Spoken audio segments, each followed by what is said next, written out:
আমি এখন রয়েছি ঢাকার ধামরাই পৌরসভার ধানসিঁড়ি আবাসন প্রকল্পের যে চারতলা ভবনটি হেলে পড়েছে তার নিচে। আমি একটু দর্শকদের দেখাতে চাই যে চারতলা ভবনটি মূলত হেলে পড়েছে ছয়তলা একটি ভবনের উপরে। গতকাল বিকেলে বিষয়টি যখন ছড়িয়ে পড়ে, তারপরে ফায়ার সার্ভিস কর্মকর্তা, স্থানীয় প্রশাসন এবং পৌরসভার প্রকৌশলীরা বিষয়টি পরিদর্শন করেন এবং আজকেও তারা এই বিল্ডিংটি পরিদর্শন করেছেন এবং কি পরিদর্শন শেষে মেয়র আমাদের যেমনটি জানিয়েছেন, এই ভবনটি যে করা হয়েছে ভবনটিতে কোনো অনুমোদন নেই, অনুমোদন ছাড়াই আসলে ভবনটি করা হয়েছে এবং আমাদের কাছে যেমনটি জানিয়েছেন 10 ফিট প্রস্থ এবং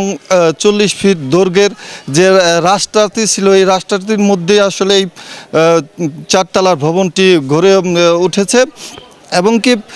এই ঘটনায় স্থানীয় মেয়র আমাদের যেমনটি জানিয়েছেন 5 সদস্যের বিশিষ্ট একটি